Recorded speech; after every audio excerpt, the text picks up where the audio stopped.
today. Right. Yes, sure. Bill Shorten's increased pressure on the GST debate. You're over here. Can WA expect any surprises, any more commitment to further GST top-up payments while you're here? Well, we've already made $1.2 billion in top-up payments to Western Australia, and we've also got $2.3 billion in infrastructure investment underway in the state. We're open to investing more in West Australian infrastructure, and I've had a very good discussion with the Premier about that.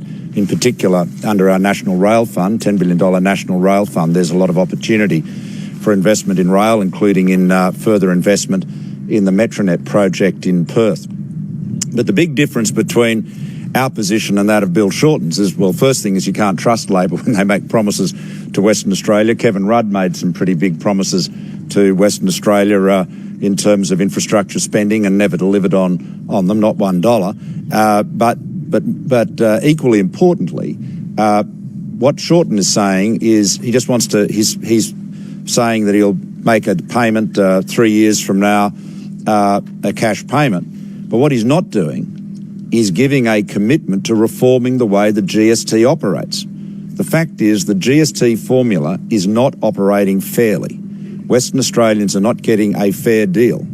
It does not pass the pub test in Western Australia. It doesn't pass the pub test anywhere else. That the idea that you would get 30 cents or thereabouts in the dollar.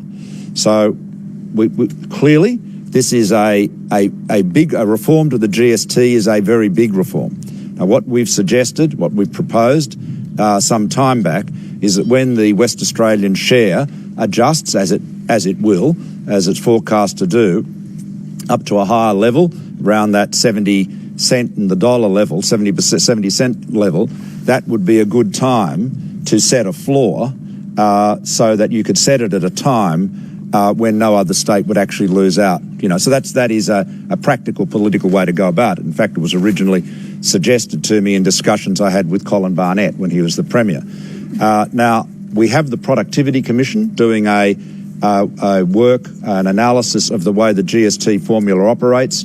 There's a lot of submissions have gone in there, particularly from Western Australia, arguing that the formula is actually counterproductive.